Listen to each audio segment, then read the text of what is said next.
Paket vayçet. Magari ახლა მაინც არ გამოჩნდება კაცში. Всё? ჩემთან კაცში არ ჩანს. ცოტა დაწიე მიკროფონიდან. შეგვიძლია თუ მზად ვარ. შეიძლება არ გამოჩნდება მარტო. Всё? კი.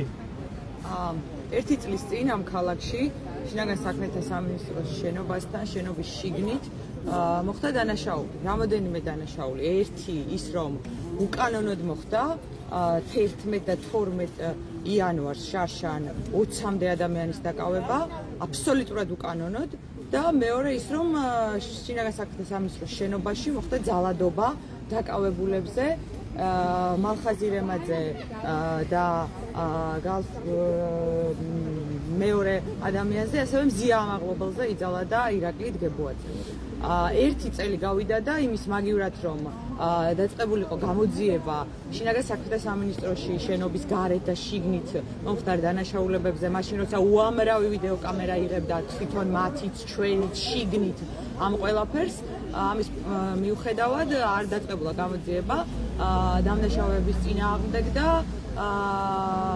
პირიქით მზია ამაღლობელი მთავარი სხერპლი იმ რა ვიცი ერთგვარი სპეცოპერაციის რომელიც მაშინ შინაგან საქმეთა სამინისტროს მაღალჩინოსნებმა პროევროპული აქციის მონაწილეებს წინააღმდეგ ჩაატარეს არის ციხეში და ვფიქრობ რომ ამ ქვეყანაში დადგება დრო, როდესაც სიმართლეს დაერქვა სიმართლე და დარწმუნებული ვარ რომ სამართლიანი სასამართლოს პირობებში ისევე როგორც სხვა უამრავი დანაშაული ქართული ოცნების პირობებში ჩადენილი ამ ქვეყანაში აუცილებლად ყველა დამნაშავე დაირჩება კანონის შესაბამისად. გაიხარ. სიალა ქათამიძე საუბრობდა ბათუმელების ლაივში, როგორც ხედავთ კადრში, საკონსტიტუციო სასამართლოსთან გრძელდება საპროტესტო აქცია. დღეს აქ ისევ შეიკრიბენ აქციის მონაწილეები, რომლებიც გასული წლის ნოემბრიდან დღემდე ყოველდღე გამოდიან და პროტესტებენ ოცნების მთავრობის გადაწყვეტილებებს, ასევე მათი მოთხოვნები არის უცვლელი, გადადგეს არალეგიტიმური მთავრობა და ჩაინიშნოს ხელახალი საპარლამენტო არჩევნები. ეხლა მალხაზი რემაძეც აკეთებს განცხადებას და მე ამასაც შემოთავაზებ. ეს დააწინაურდეს, ესე გავიგეთ, რომელიც არის ფაქტურად მოძალადე, მე პირველად მოხდი განყოფილებაში და საერთოდ ესეთი რამ ჩემს თავს რაღაც ცუდისიზმარი მგონია და ეს ადამიანი არის მოძალადე და ჩვეულებრივად დათარიშობს ჩვენს ქვეყანაში და აუცილებლად პასუხს აგებს და ყველას მინდა უთხრა რომ ეს არის უსამართლო ქვეყანა და აუცილებლად ეს სამართალი იზეიმებს და პასუხს აგებს ყველა ისინი. სახელი გვარი თქვა მალხაზი რემაძეს უსმენდით ბათუმის საკონსტიტუციო სასამართლოსთან, როგორც იცით, ისიც იყო დაკავებული გასული წლის იანვარში დააკავეს ისიც და ისაუბრობდა ახლა კიდევ ერთხელ იხსენებდა მომხდარი ძალადობის შესახებ აჯარის მთავარი სამმართველოს შენობაში. პირველად ვიყავი სამმართველოს შენობაში და ჩემთვის წარმოუდგენელი იყო რაც იქ მოხდა, განაცხადა მალხაზი რემაძემ ბათუმელების ლაივში და ასევე ცოტა ხნის წინ სიალა ქათამიძემ გააკეთა განცხადება, ისიც იყო დაკავებული და მე შეგახსენებთ, რომ ზუსტად 1 წლის წინ 12 იანვარს სიალა ქათამიძის დაკავების შემდეგ მიიღო მზია ამაღლობელმა გადაწყვეტილება, რომ გასულიყო აქციაზე და მხარი დაეჭირა სიალასთვის. მზია ამ დროს იმყოფებოდა ოფისში, მას ჰქონდა ჩვეულებრივი სამუშაო დღე და მას შემდეგ რაც გაიგო, რომ სიალა ქათამიძე დააკავეს სტიკერის დაკვრის გამო, მან მიიღო გადაწყვეტილება და გავიდა მთავარი სამმართველოს შენობასთან. მზია ამაღლობელმაც სწორედ იმის გამო, რომ სტიკერის დაკვრა არ არის ისეთი დანაშაული, რაც შესაძლებლობას აძლევს პოლიციას, რომ დააკავონ ადამიანი, თუნდაც ადმინისტრაციული წესით, სწორედ ამის სათქმელად, ამის კიდევ ერთხელ დასაფიქსირებლად გავიდა მზეამაღლობელი მთავარი სამმართველოს შენობასთან და ციალა სოლიდარობის გამოხატვის მიზნით მანაც დააკრა სტიკერი ერთ-ერთ დამხმარე შენობას, პოლიციის ერთ-ერთ დამხმარე შენობას, რის გამოც მზეამაღლობელი დააკავეს. ეს ფაქტობრივად იყო უკანონო დაკავება, რადგან არ არსებობს ჩანაწერი კანონში, რომლის მიხედვითაც ადამიანის დაკავება შეუძლია პოლიციას სტიკერის გაკვრვის გამო. ამიტომაც გაჩნდა მოგვიანებით მზეამაღლობელის საქმეში ჩანაწერი, რომ თითქოს მზეამაღლობელი ხელს უშლიდა პოლიციას, აგინებდა მათ და შეურაცხყოფას აყენებდა. შეგახსენებთ, რომ ზუსტად 1 წლის წინ 12 იანვარს მზეამაღლობელი აჭარის მთავარი სამმართველოს შენობასთან დააკავეს ჯერ ადმინისტრაციული წესით და შემდეგ სისხლის სამართლის წესით, მას შემდეგ რაც მან სილა გააწნა ბათუმის პოლიციის უფროს ირაკლი დგებუაძეს, თავდაპირველად მას სწორედ შეურაცხყოფის გამო ედავებოდნენ, ეს იყო შეურაცხყოფა, თუმცა შემდეგ საქმეში გაჩნდა ახალი მასალები, ერთ-ერთი პოლიციელის პატაკი, რომლის მიხედვითაც თითქოს მზეამაღლობელმა მიიღო დავალება ტელეფონით და ის თავს დაესხა მიზან მიმართულად ბათუმის პოლიციის უფროს. ფაქტობრივად, როგორც ადვოკატები განმარტავენ, მას შემდეგ რაც პოლიცია მიხვდა, რომ დაკავება იყო უკანონო და სტიკერის დაკვრის გამო ის არ უნდა დაეკავებინათ, ამიტომ შემდეგ უკვე ამ ამბავს მოყვა გაგრძელება და როგორც იცით, მზეამაღლობელმა სილა გააწნა ბათუმის პოლიციის უფროს, ეს იყო შეურაცხყოფა და არა ძალადობა და თავდასხმა, როგორც ეს შემდეგ პოლიციამ განმარტა და ეს განმარტება ეყრდნობოდა, როგორც უკვე გითხარით, ერთ-ერთი პოლიციელის პატაკს. შეგახსენებთ, რომ გასული წლის ნოემბრიდან, მას შემდეგ რაც გამოვიდა ოცნების პრემიერი კობახიძე და განაცხადა, რომ აჩერებდა მთავრობა ევროკავშირთან მოლაპარაკებების პროცესს, ამის შემდეგ დაიწყო საპროტესტო აქციები მთელი ქვეყნის მასშტაბით, როგორც ბათუმში, ასევე თბილისში. მთავარი საპროტესტო აქცია მიმდინარეობს დღემდე თბილისში და საქართველოს თითქმის ყველა ქალაქში პერიოდულად მიმდინარეობს საპროტესტო აქციები იგივე მოთხოვნით, გადადგეს არალეგიტიმური მთავრობა, ჩაინიშნოს ხელახალი საპარლამენტო არჩევნები და მთავარი მოთხოვნა ისევ არის გაათავისუფლონ პოლიტპატიმრები. დღეს აქ საპროტესტო აქციაზე თემურ ქათამაძის მეგობარი არის მზეამაღლობელის ფოტოთი, თავისუფლება მზეამაღლობელს, ასეთი ტრანსპარანტით არის. თემურ ქათამაძე იყო ბათუმის აქციების მედროშე, ის ყოველ დღე გამოდიოდა საპროტესტო აქციაზე და მისი მოთხოვნებიც იყო იგივე, უერთდებოდა ის იმ საპროტესტო განწყობას და მოთხოვნებს, რაც გასული წლის ნოემბრიდან დაიწყო როგორც ბათუმში, ასევე საქართველოს სხვა ქალაქებში. კიდევ ერთი მთავარი ამბავი, რაც დღეს გავიგეთ, არის ის, რომ დაკავებულია საქართველოს ყოფილი პრემიერი ირაკლი ღარიბაშვილი, მას საპროცესო შეთანხმება გაუფორმეს, რომლის მიხედვითაც 5 წლიანი პატიმრობა მიუსაჯეს, ასევე მან ჯარიმის სახით უნდა გადაიხადოს 1 მილიონი ლარი, ასევე გავრცელდა ინფორმაცია, რომ მას ჩამოართმევენ 2 ძვირად ღირებულ ავტომანქანას. როგორც იცით, ირაკლი ღარიბაშვილს ედავებიან თანამდებობის ბოროტად გამოყენებას, თანამდებობის გამოყენებით ბიზნესის კეთებას და გამდიდრებას, შეიძლება ასე ითქვას, მისი სახლიდან ჩხრეკის დროს ამოიღეს 7 მილიონი ლარი და ასევე ძვირფასეულობა. დღეს პროკურატურის მიერ გავრცელებულ განცხადებაში წავიკითხეთ ისიც, რომ ამ თანხას არ დაუბრუნებენ ირაკლი ღარიბაშვილს. მინდა გითხრათ ისიც, რომ ცოტა ხნის წინ გავრცელდა ინფორმაცია ბათუმის აქციების კიდევ ერთი მედროში სურა ჭავჭანიძის ჯანმრთელობის მდგომარეობის შესახებ, როგორც იცით, ის შიმშილობს და მისი ჯანმრთელობის მდგომარეობა, როგორც გავიგეთ, გაუარესდა, თავად აცხადებს, რომ ორჯერ გახდა ცუდად და ის არის ექიმების მეთვალყურეობის ქვეშ. სურა ჭავჭანიძე შიმშილობას აგრძელებს, როგორც უკვე გითხარით.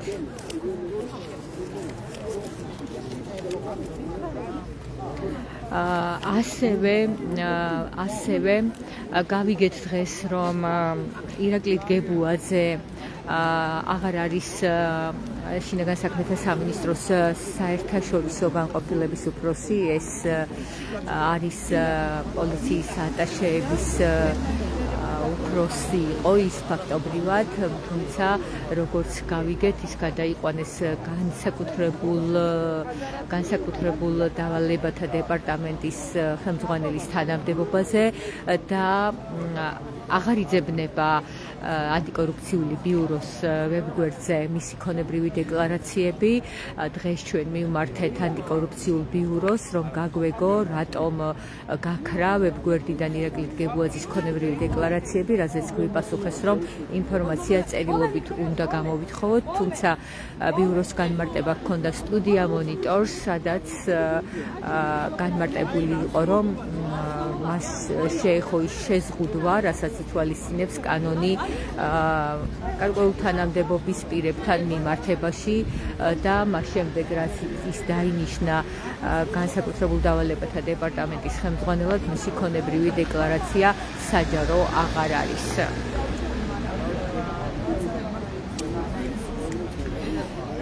შევახსენებთ, რომ ბათუმში პოლიციის სამმართველოსთან განვითარებული მოვლენების შემდეგ 1 წელი გავიდა, ზუსტად 12 იანვარს დააკავეს მზიამაღლობელი სისხლის სამართლის წესით, შემდეგ დაიწყო მისი საქმის განხილვა ბათუმის საქალაქო სასამართლოში. მოსამართლე ნინო სახელაშვილი განიხილავდა მზიამაღლობელის საქმეს, რომელმაც 2 წელი მიუსაჯა მზიამაღლობელს. ეს გადაწყვეტილება ძალაში დატოვა ქუთაისის სააპელაციო სასამართლომ და უზენაესი სასამართლო განიხილავს მზიამაღლობელის საქმეს, როგორც მზიას ადვოკატები აცხადებენ, ფაქტობრივად ქუთაისის სასამართლოს შემთხვევაში განსაკუთრებით ჩვენ არანაირი შეხება ფაქტობრივად აქ სამართალთან არ ქონიაო, ასე განაცხადა ქუთაისში პროცესების დასრულების შემდეგ მზიამაღლობელის ადვოკატმა მაია მწარიაშვილმა. როგორც ხედავთ, ბათუმში საკონსტიტუციო სასამართლოსთან საპროტესტო აქცია გრძელდება. მოქალაქეების მოთხოვნები არის იგივე, გადადგეს არალეგიტიმური მთავრობა, ჩაინიშნოს ხელახალი საპარლამენტო არჩევნები და გათავისუფლდნენ პოლიტპატიმრები.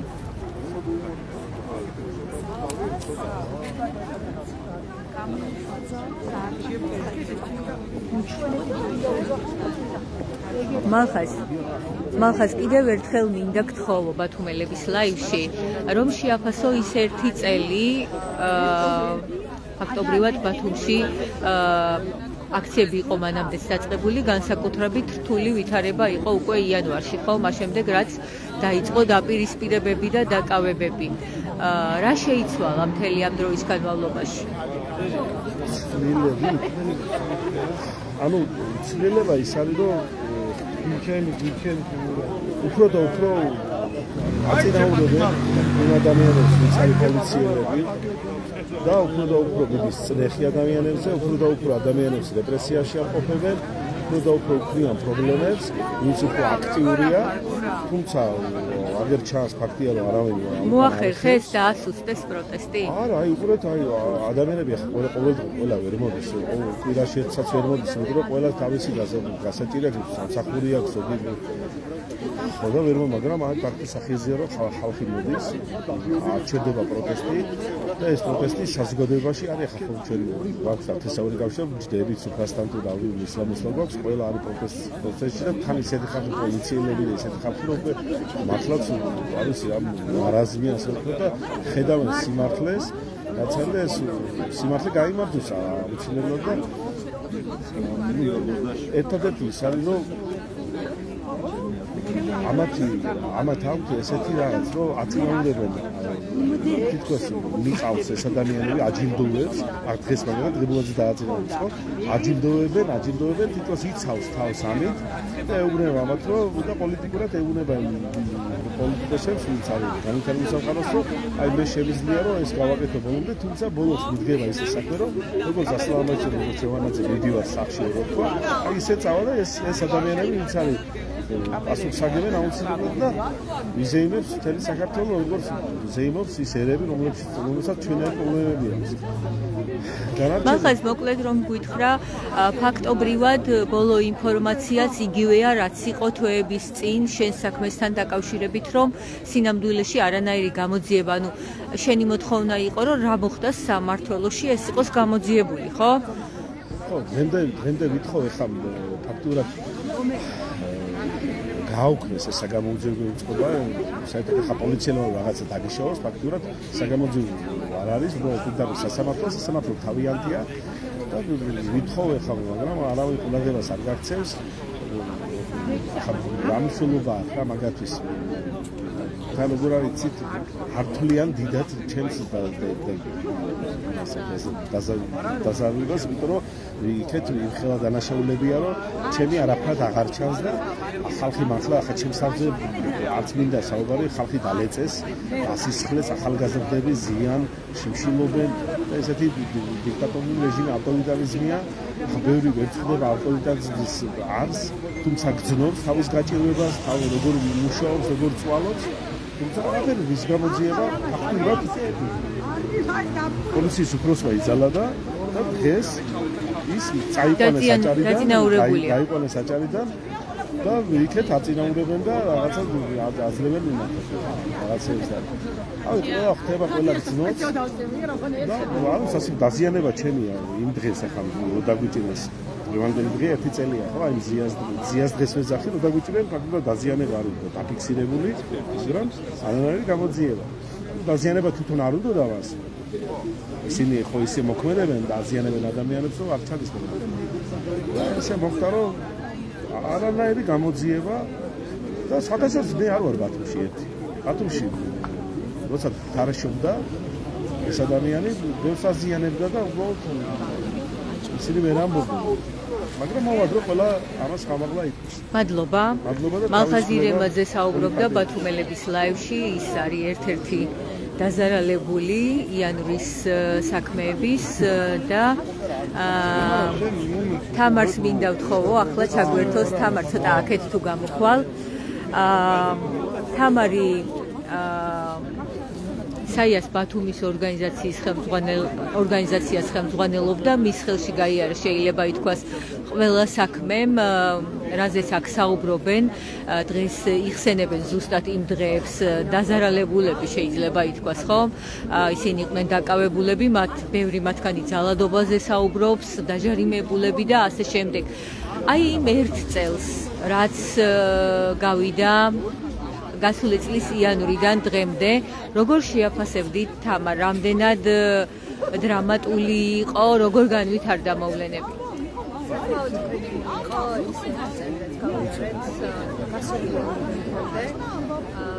ყველაზე ეფექტური პერიოდი სწორედ დაიწყო მაშინ ნოემბერში დაიწყო საკუთრებია მილიონი მოქალაქე დააკავეს, თუმცა 11-12 რამე ყველაზე აქტიური არ ხალხის რომ 11-12 და 12 ადამიანი დააკავეს, რაც იყო დასაოცარი ფაქტი, ბათუმის მსგავსი პრეცედენტი ასე არ მისირდებოდა მანამდე ამდენი ადამიანის უკან პატიმრობა და მათ შორის ამაღლების შესაძლებლობის პატიმრობა, რაც აგრეთვე დასაოცარი იყო, რომელშიც ამის რეალური ალბათობა და საჭიროება აერსებობდა.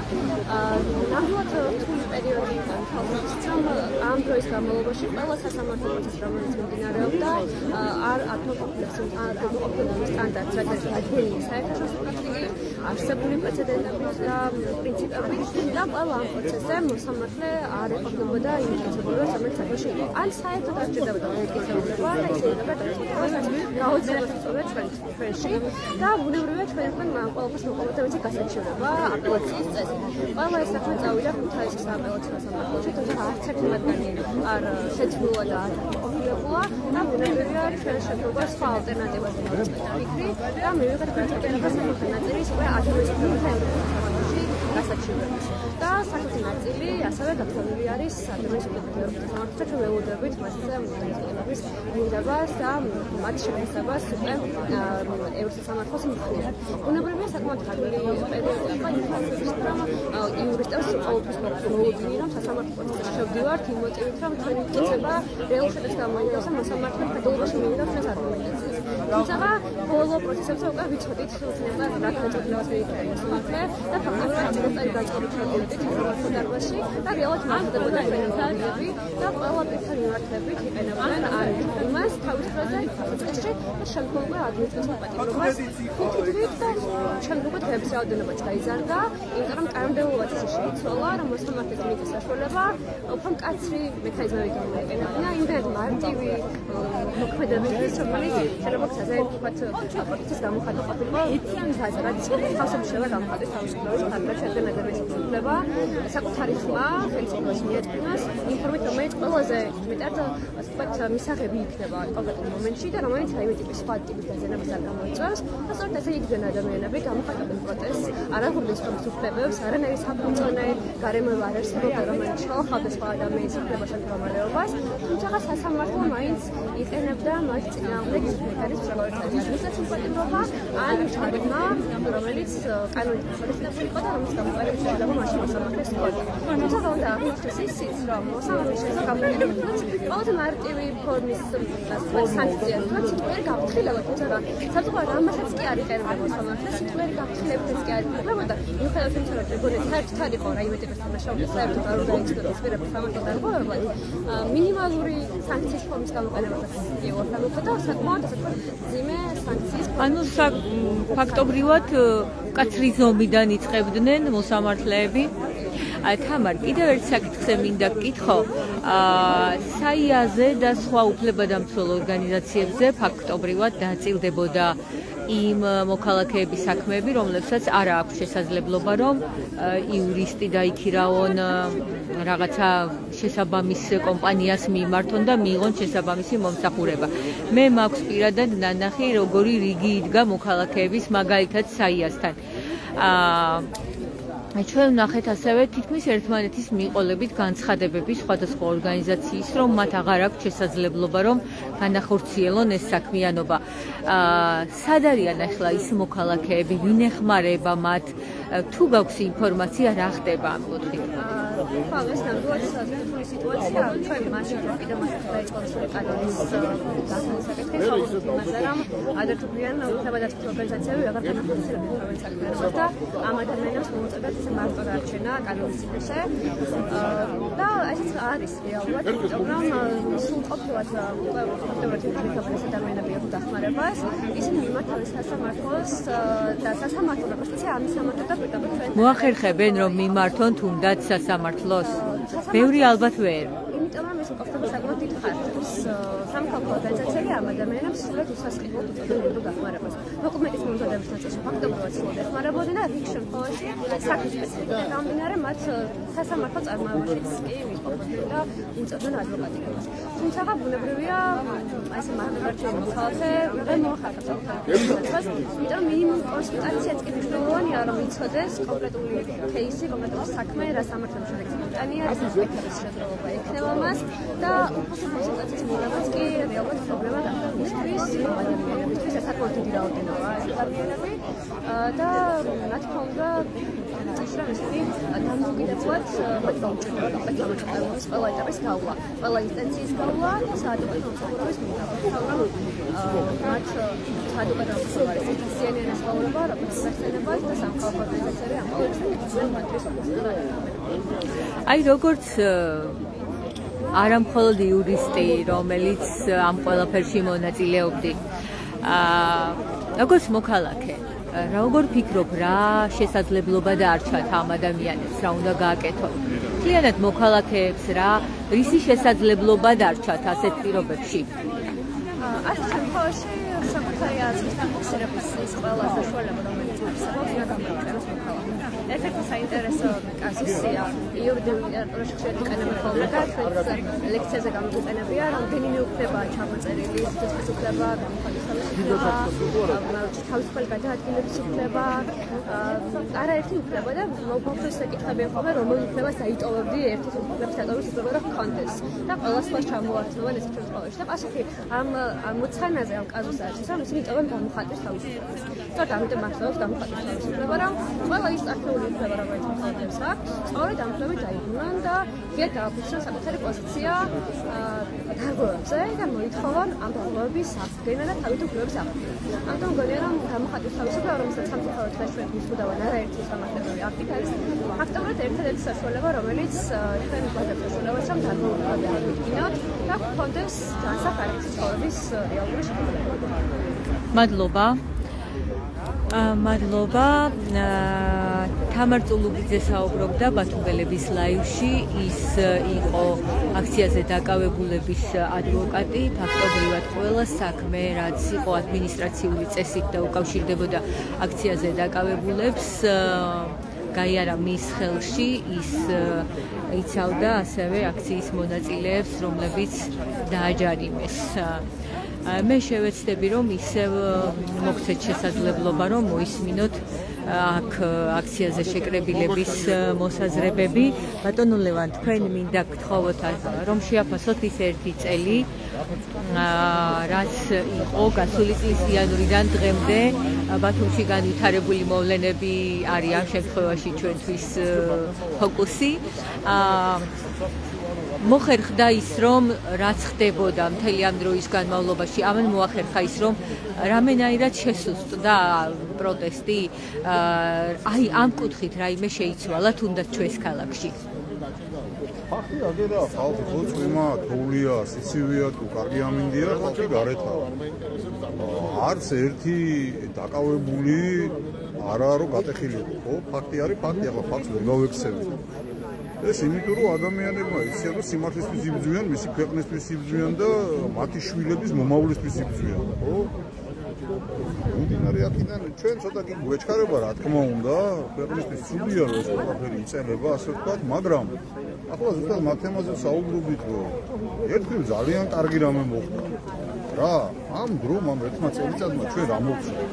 სრული ილუსტრაცია უკვე არა სახელმწიფოში და მთავრობაში და პარლამენტში რაც ხდება, არამედ სად პიროვნებების, რაც ხალხი აღებული პიროვნებების ილუსტრაციაც კი მოხდა რა.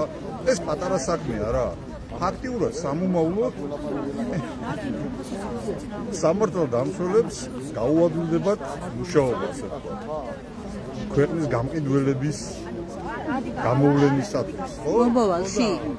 რა თქმა უნდა. ნახეთ რა ხდება რეალურად, ხო? დღეს რა დღეში არიან და ერთმანეთს. ეს ჯერ ესეთი უნდა იყოს მაგალითი თვითონ მათთვის, ვინც კიდე დარჩა მხარდამჭერი, ხო? უპირველეს ყოვლისა, როგორ წირავენ ერთმანეთს, ერთად ჭამენ, ერთად სვამენ ბიუჟეტს, ერთად ხრავდნენ და მე ერთმანეთზე ფეხებს იხოცავენ, რა. ახლა წარმოიდგინე ერთი წუთით როგორც კი რამე შეიცვლება სახელმწიფოში, როგორ ლამაზად ჩამოხსნიან ნიღბებს ერთმანეთს, პასტა და ფუცელს ვერ გამოართმევს. ხო, აი რეალობაა რა. ამიტომ ადამიანმა უნდა დაფიქრდეს სანამ ნაბიჯს გადადგამს, სადგამს ამ ნაბიჯს რა. რომ აი დღეს არის წელიწადი შესრულდა უკვე, ხო? ზიას თემიდან გამომდინარე და იმ დღეს ბევრი დაგუჭირეს, მაგრამ რეალურად რა მოხდა წელიწადში? როგორ გაისვნა მზია სოფლიუმ და როგორ გაისვნა მზია ცივილურმა სამყარომ? რას ამბობენ მასზე და რას ამბობენ ამ საცოდა უბადრუ გაჩაჩანარგებულ რავია კულტურულად რო თქვა საწყავ გებუაძეზე. აბა რა უნდა ვთქვა კაცობაზე, ქართველობაზე, ვაშკაცობაზე, ქართველი მგელი, ქალის ხელის გათქმაზე წკამუტუნი და იყო პირდაპირ მნიშვნელობით ურასავით ამხელა კაცმა, ხო? საშვილთაშვილოდ კი არა. მისი შთამომავლობა უარყოფს, რომ იგი მისი წინაპარია. აი, განსხვავება არის. მაშინ, როდესაც მზია შთამომავლობა იტრაბახებს, ხო და იამაყებს, რომ ჩემი წინაპარი იყო. ყველა ვინც არის დღეს დაკავებული, ხალხმა მასე იოლად არა, ხალხს სახიზვრები დაულეწეს და უკან არ დაუყევია ხალხს. რეზინის ტყუები მოხდა ხალხს და მოწამლეს და 21 საუკუნეში გაზის კამერები ჰქონდათ მოწყობილი, ხო? მაგე ვინმეს გონია რომ ვინმეს რამეს აპატიებდა? გიენები ვით რომ ყავდა იმდენი ხალხი დასეული. მაგას რა გონია ვინმეს რამეს ეპატიება? ახლა მაგათგან განსხვავებით მე ხულიგანი არ ვარ, ხუჭა რო დავიწყო სერბული დასდევნა, ესე თუ ვინმეს ვაშკაცობა იყო და მე ვიდენ და შემოვიდნენ ლინჩი ერთ-ერთზე, მაგრამ ერთ-ერთზე გასა პატრონ გლების ამბავია და მაგენიერია გიენები ყველა. თუ ვინმეს სრული ეგნება არა აქვს პრობლემა, ჩემი მოყანებიდან გამომდინარე და ვანაყებს. ყველა პასუხს აქვს, ხო? ასე რომ ადამიანმა უნდა დაფიქრდეს ნაბის სანამ გადადგამს რა, თუ არა ხოიცი ფერტოთ განავალში ბუდიში და ჩაადგამს, იმან სუნი იცის მე. ის სუნი დიდხანს გაყვება რა, გაყვება მას თამომავლებს. და მე უარყოფენ ისე როგორც ფილიპე მახალაძე და სერგო ორჯონიკიძის თამომავალი უარყოფს, რომ ისინი მისი წინაპრებია, ისე უარყოფენ ამას მე ყოველთვის ვამბობ. იქნებ დაფიქრდნენ, მაგრამ სამწუხაროდ ფიქრი გონიერი ადამიანის ხვედრია და მე გონს აქ ვხედავ, იმიტომ რომ არავი რა მონა და გონი ცოტა ერთმანეთიდან განსხვავებულია მე როგორც ვაფიქრე. ეს რაღაც რა მცდელობებიც არის ბოლო პერიოდის განმავლობაში. აი მაგალითად დღეს გავიგეთ, რომ ერთი თვის შემდეგ უნდა ყოფილიყო ღარიბაშვილის სასამართლო პროცესი და დღეს გავიგეთ, რომ უცებ გადმოიტანეს მოულოდნელად. ადვოკატმა ისიც კი ვერ თქვა, რომელ დარბაზში ჩატარდა სხდომა, ვინ იყო მოსამართლე და უცებ გავიგეთ გადაწყვეტილების შესახებ. რა უნდა ამით რომ აჩვენოს, რომ თითქოს რაღაცა ბრძოლა არის კორუფციის წინააღმდეგ თუ რა არის? როგორ გაიგებს და როგორ მიიღებს ამას საზოგადოება? უჭირთ რა, პირდაპირ მნიშვნელობით უჭირთ და უჭირთ ყველა მხრიდან. უჭირთ ფინანსურად. შეწყვეტილია ხო, რამხელა დაფინანსებების შეწყვეტა, რომელიც შემოედინებოდა საზოგადოებაში, ხო? ბიუჯეტი რაღაცით უნდა შეიცვალოს. პლუს ამას. დასაბრუნებელია თანხები, იმიტომ რომ ბიზნესამ ბევრი დახარჯა რა. არის დასაბრუნებელი թե როგორ გონია. ანუ ეს თანხები უნდა მოატანინონ. ახლა აბა ვინმეს ჯერავს იმისი რომ სიტყვაზე ბიუჯეტში შეიტანს მილიონს ღარიბაშვილი და ცალკე გვერდზე შესატანი ფული არ იქნება. ახლა ამას მე ვერ დავიჯერებ, რა ვიცი. საპრები ცხოვრება არ მიყვარს და ფაქტია, ხო? ადეკვატურობაზე რო ვილაპარაკობ და კანონზე რო ვილაპარაკობ, ყველაფერი სხვანაირად ხდება. ნახეთ ელემენტარული ჟურნალისტი რატო არ უშუქება? საერთოდ ჟურნალისტები რატო აკრძალეს სასამართლოს დარბაზებში, ხო? სასამართლოს სხდომები როცა მიმდინარეობს, დარბაზში არ უშვებენ ჟურნალისტებს. რატო? იმიტომ რომ არ გამო ვერ გატეხეს, პირველად ხო უშვებდნენ. ნახე ვის დაკავებული იყო რეალურად ყველა მაჯობა, ჭკუითაც, საუბრითაც, მეტყველებითაც, ხო? არა მარტო პროკურატურას და შინაგან საქმეთა სამინისტროს. ხშირად მოსამართლეებსაც კი აღარ ქონდა სალაპარაკო რაფერი. ახლა მაგემა რამდენიც არ უნდა იმსჯელო, რამდენიც არ უნდა რაღაც კანონები მიიღონ. ხო, ეს სრული აბსურდია, ხო, ტროტუარზე. ადამიანი ტროტუარზე გომის გამო დააპატიმრო ზებრაზე, უბრალოდ რა ებგო ჩვენ გადატანილი ხალხი ჩვენ ბოლომდე ვერ ვათავისებთ. და რეალურად ახლა მთელი ამბავი როა მადუროს თემაზე ატეხილი. პროცენტულად რო ავიღოთ საქართველოში უფრო მეტი პოლიტპატიმარია ვიდრე იქ. იმდენ მილიონიან ქვეყანაში ნაკლებია პროცენტულად პოლიტპატიმარი. ანუ მოსახლეობის მიხედვით რო გამოვთვალოთ, ხო? რა უნდა მასე უნდა გამოვთვალოთ, ხო რა? რეალობა ხო მაგია. ამას ხო ვერ გავექცევით ჩვენ. ახლა ამათ ამდენი საუბარ გადმოიტანონ სასამართლო პროცესი დააკავონ. ახლა რავი რა, სიგიჟია რა, უბრალოდ ამეთი არაფერი. შესული არიან სიგიჟეში. უნდა თავის გამოყვანა, ვერ გამოიყვანა. რა საბოლოო ჯამში მოხდება რა დააკავებენ სულ ყველას თითქოს ანონს აღასრულებენ, მაგრამ საბოლოო ჯამში ნახავთ აგე რა, ბოლოს დააკავებენ კობახიძეს. მიაწმინდავენ ხელს რა. მადლობა, ლევან ხორაბას საუბრობდა ბათუმელების ლაივში, ის არის ბათუმის საპროტესტო აქციების მონაწილე, ფაქტობრივად უწყვეტად დაკავებულიც იყო გასული წლის იანვარში. მინდა გითხრათ, რომ ამ დროის ინფორმაციით, როგორც გავიგე, შიმშილობა შეწყვიტა ბათუმის აქციების მედროშემ ზურა ჭავჭანიძემ.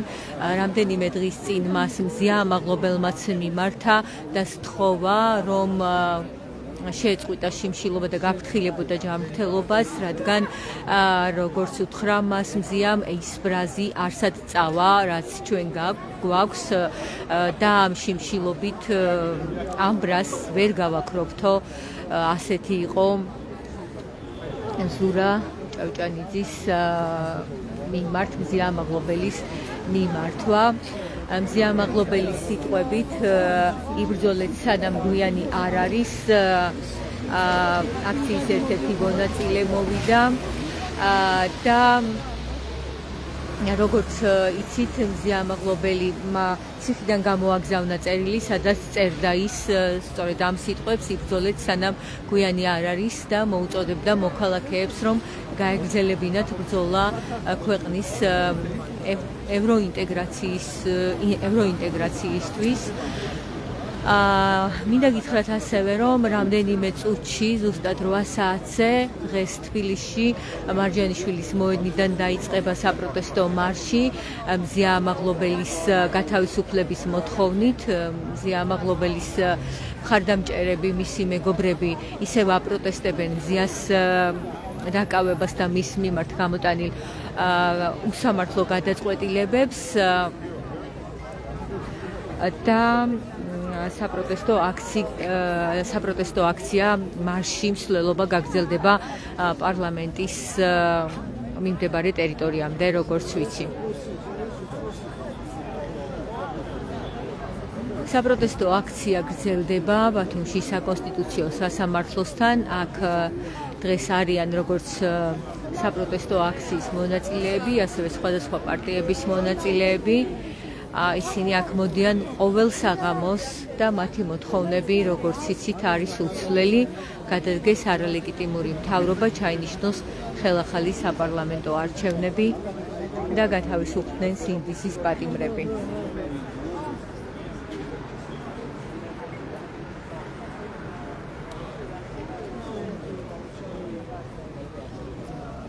შეგახსენებთ ასევე, რომ დღეს გავიგეთ, რომ საპროცესო გარიგება გაუფორმეს ირაკლი ღარიბაშვილს და ის 5 წლით დააპატიმრეს, დაეკისრა მილიონი ლარის გადახდა ბიუჯეტის სასარგებლოდ და ასევე ჩამოერთმევა 2 ძვირადღირებული ავტომანქანა, როგორც გავრცელდა. ასეთია საპროტესტო აქცია ბათუმში დღეს. მე გემშვიდობებით და შეგახსენებთ, რომ 8 საათზე თბილისში მარჯანიშვილის მოედნიდან დაიწყება მზია ამაღლობელის მხარდამჭერი მარში მსვლელობა. მადლობა, რომ გვიყურეთ.